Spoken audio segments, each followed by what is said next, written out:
Hello friends, welcome to GK study. तो स्वागत है आप सभी का एक नए चैप्टर में। चैप्टर 8 को जो है हम आज की वीडियो में डिस्कस करेंगे।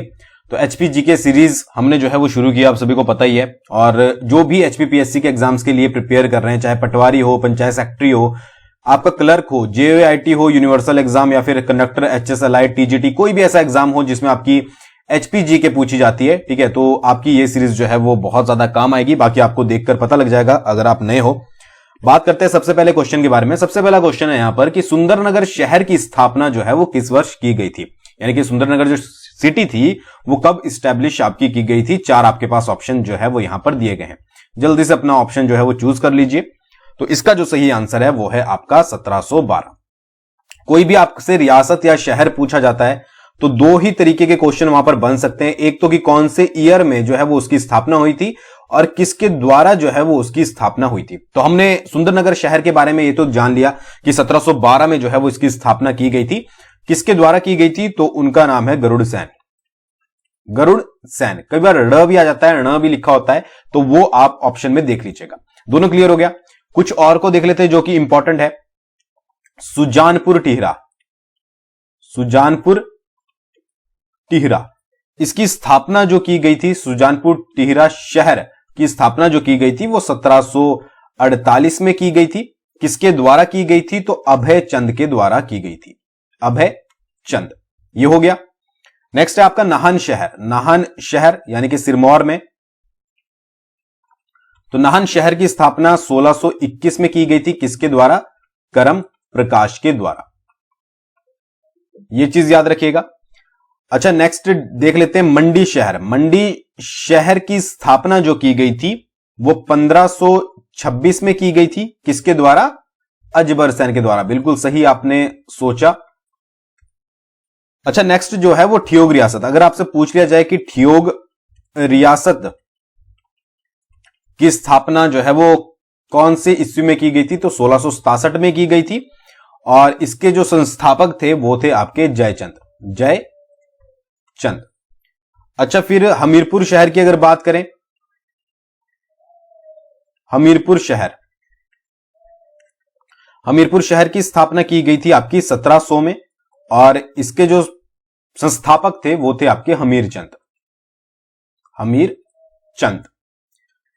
फिर आती है आपकी जसवान राज्य। जसवान राज्य प्रीवियस में भी पूछा गया है एचपीपीएससी के अंडर। वैसे तो मैक्सिमम ही पूछे गए हैं, बट जसवान राज्य एक दो एग्जाम में पूछा गया है। तो 1170 में इसकी स्थापना की गई थी पूर्वचंद के द्वारा। तो ये कुछ इंपॉर्टेंट है। वैसे तो और भी रियासतें और शहर है, बट आने वाली वीडियोस में डिस्कस करेंगे। बट फिलहाल के लिए आपको सुंदरनगर शहर, गरुड़ सैन, सुजानपुर टिहरा शहर अभयचंद, नाहन शहर करम प्रकाश, मंडी शहर अजबर सेन, ठियोग रियासत जयचंद, हमीरपुर शहर हमीरचंद और जसवान राज्य पूर्वचंद, ये आपको जो है वो याद रखने हैं और एग्जाम के पॉइंट ऑफ व्यू से वेरी वेरी इंपॉर्टेंट जो है वो कर लीजिएगा। ठीक है जी।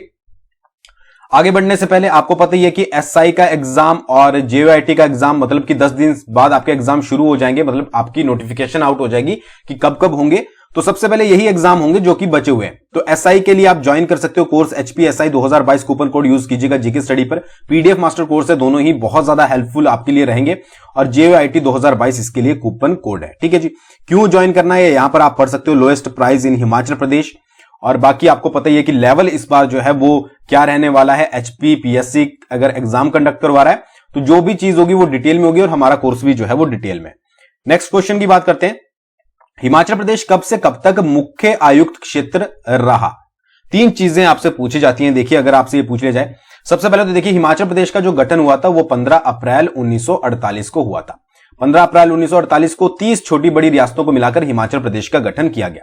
अब उससे बाद हिमाचल प्रदेश मुख्य आयुक्त क्षेत्र रहा, ग श्रेणी का राज्य रहा जिसको पार्ट सी भी बोलते हैं, और फिर आपका यूनियन टेरिटरी भी रहा। तो ये तीनों यहां पर पूछे जाते हैं कि कब से कब तक मुख्य आयुक्त क्षेत्र रहा, कब से कब तक आपका ग श्रेणी का राज्य रहा और कब से कब तक आपका यूनियन टेरिटरी रहा। तो ये आपको सारी चीजें पता होनी चाहिए। तो मुख्य आयुक्त क्षेत्र की बात करें तो 1948 से 51 तक जो है वो मुख्य आयुक्त क्षेत्र जो है वो रहा। 15 अप्रैल 1948 को गठन हुआ, 48 से लेकर 51 तक मुख्य आयुक्त। अच्छा, फिर 48 से लेकर 51 तक। ठीक है जी। फिर 1951 से लेकर 56 तक क्या रहा? ये रहा आपका ग श्रेणी का राज्य, पार्ट सी जो बोलते हैं स्टेट, वो रहा। फिर 56 से 71 की बात करें तो ये रहा आपका यूनियन टेरिटरी। ठीक है जी, तो ये चीजें आपको याद रखनी है। मुख्य आयुक्त क्षेत्र 48 से 51, 51 से 56 पार्ट सी और 56 से 71 आपका यूनियन टेरिटरी, केंद्र शासित प्रदेश। फिर आपका 25 जनवरी, ये तो आपको पता ही होगा, 1971 को जो है वो हिमाचल प्रदेश को पूर्ण राज्य का दर्जा जो है वो दिया गया, पूर्ण राज्य का दर्जा। तो ये थोड़े थोड़े पॉइंट आपको याद रखने, और ज्यादातर क्वेश्चन जो बनते हैं वो इनसे बनते हैं कि कब पार्ट सी था, कब आपका यूनियन टेरिटरी था और कब आपका जो है वो मुख्य आयुक्त था। नेक्स्ट की बात करते हैं। नेक्स्ट क्वेश्चन है आपका, हिमाचल प्रदेश वन अधिनियम कब लागू किया गया था? हिमाचल प्रदेश में वन अधिनियम कब लागू किया गया था? तो वो किया गया था आपका 1982 में, 1982 में। अच्छा, 1974 की अगर बात करें तो हिमाचल वन निगम की स्थापना की गई थी। हिमाचल वन निगम, इसकी स्थापना जो की गई थी वो की गई थी आपकी 1974 में। 1978 से भी एक चीज वनों से रिलेटेड है, वो है आपका एचपी भूमि संरक्षण अधिनियम। हिमाचल प्रदेश भूमि संरक्षण अधिनियम, ये जो था ये कब आया था? ये आपका 1978 में आया था। 1980 से भी रिलेट करता है एक चीज, कौन सी? सामाजिक वानिकी परियोजना। सामाजिक वानिकी परियोजना, इसकी शुरुआत हिमाचल प्रदेश में की गई थी कब? 1980 में। और 1982 में आपको पता ही है हिमाचल प्रदेश वन अधिनियम। अच्छा, फिर 1984 का भी एक चीज याद रख लेगा, वनों से रिलेटेड है, तो ये 3-4 क्वेश्चन बन जाते हैं कि हिमाचल प्रदेश वन संरक्षण रखरखाव अधिनियम,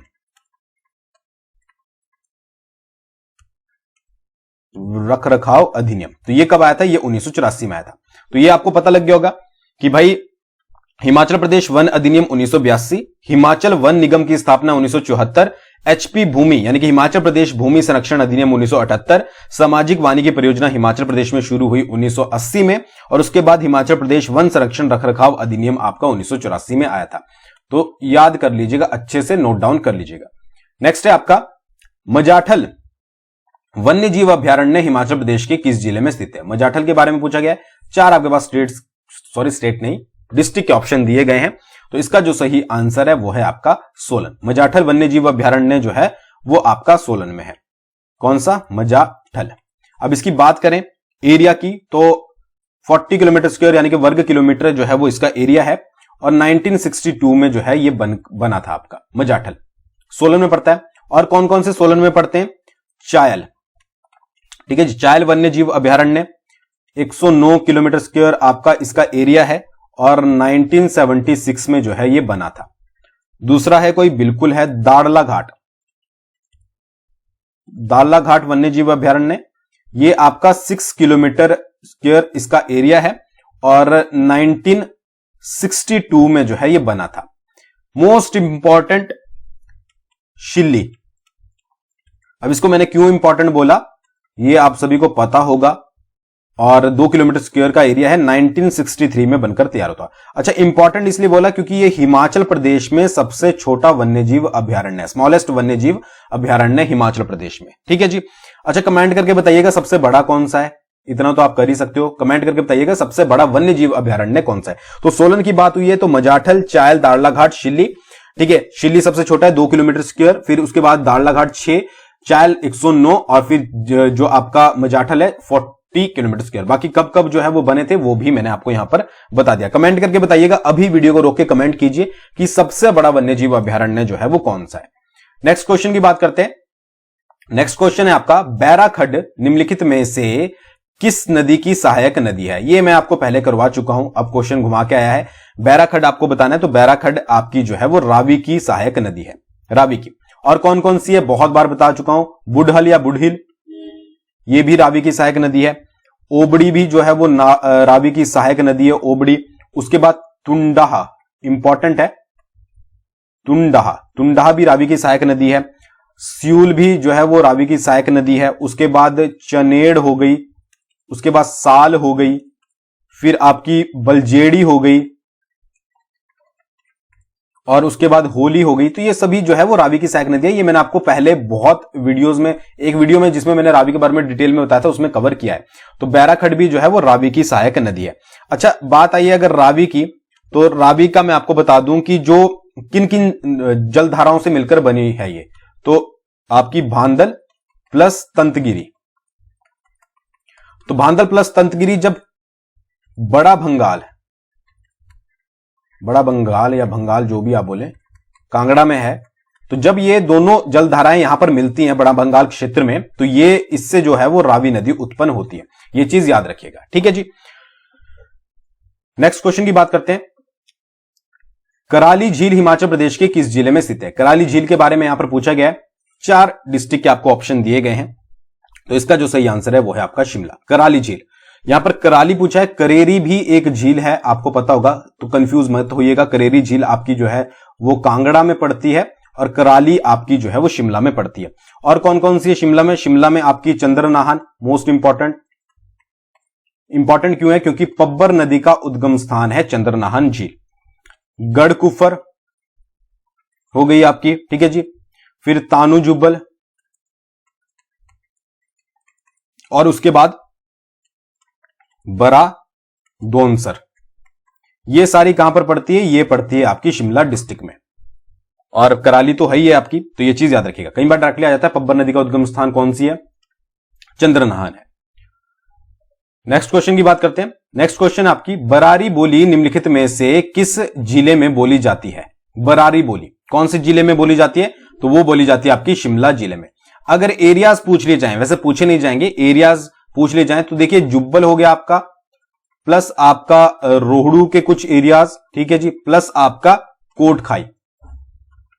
तो यहां पर जो है वो आपकी बरारी बोली बोली जाती है। कहां पर? जुब्बल, रोहड़ू और कोटखाई, बरारी बोली। और वैसे डायरेक्टली डिस्ट्रिक्ट की बात करें तो शिमला। अच्छा, और कौन कौन सी बोलियां हैं शिमला की? तो क्योंथली, ठीक है, क्योंथली बोली जाती है आपकी, मतलब वही क्योंथल वाले एरिया में, जो क्योंथल रियासत पहले थी। उसके बाद कोची है, कोची बोली जाती है आपकी रामपुर में, ठीक है। उसके बाद आपका कोटगढ़ हो गया, उसके बाद आपका कुमारसैन हो गया, कुमारसैन। यहां पर कौन सी बोली बोली जाती है? यहां पर बोली जाती है आपकी कोची बोली। अच्छा, एक इंपॉर्टेंट है किरण बोली। किरण बोली कहां पर बोली जाती है? थरोज का जो एरिया है उसमें। तो ये याद रखिएगा कि एक तो आपकी बरारी, क्योंथली, कोची और किरण, ये कहां की है? ये आपकी शिमला डिस्ट्रिक्ट की बोलियां। और कहां कहां पर बोली जाती है वो भी मैंने आपको बता दिया। नेक्स्ट क्वेश्चन है, शिमला अतीत और वर्तमान, इस पुस्तक के लेखक, जो ये बुक है, इसके लेखक जो है वो कौन है निम्नलिखित में से? 4 आपके पास ऑप्शन दिए गए हैं, तो इसका जो सही आंसर है वो है आपका ईजे बक। शिमला अतीत और वर्तमान के लेखक जो हैं वो आपके ईजे बक हैं। आर के कौशल ने कोई बुक लिखी है? बिल्कुल लिखी है। आर के कौशल की बुक का नाम है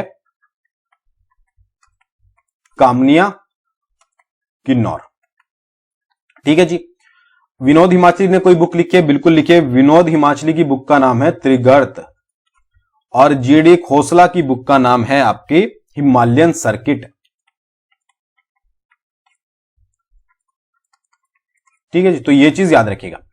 कौन सी? शिमला अतीत और वर्तमान, ये ईजे बक। आर के कौशल ने लिखी है कामनिया किन्नौर। उसके बाद विनोद हिमाचली ने लिखी है त्रिगर्त और जीडी खोसला ने लिखी है हिमालयन सर्किट।